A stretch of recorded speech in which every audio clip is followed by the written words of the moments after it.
Í þetta skipti ætla að sýna ykkur hvernig við einföldum margföldun svona stærða með því að yfirfæra þetta yfir á velda rithátt. Og hérna sjáum við til að byrja með, við erum með þrist í margföldun sem kemur fyrir 4 sinnum. Og ef við ætlum að skrifa þetta upp með veldi í stað þess að skrifa þetta svona, þá skrifum við þetta 3 og setjum þá fjórða veldi hér að þetta kemur 1 sinni, 2, 3 og 4 sinnum fyrir. Og ef við ætlum svo að fullreikna þetta, 3 í fjórða veldi, þá myndum við fá 81.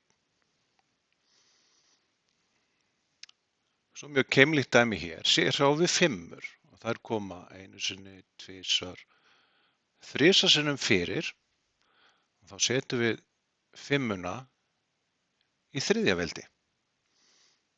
Og við myndum reikna út úr því, 5 sinnum 5 sinnum 5, þá myndum við fá 125.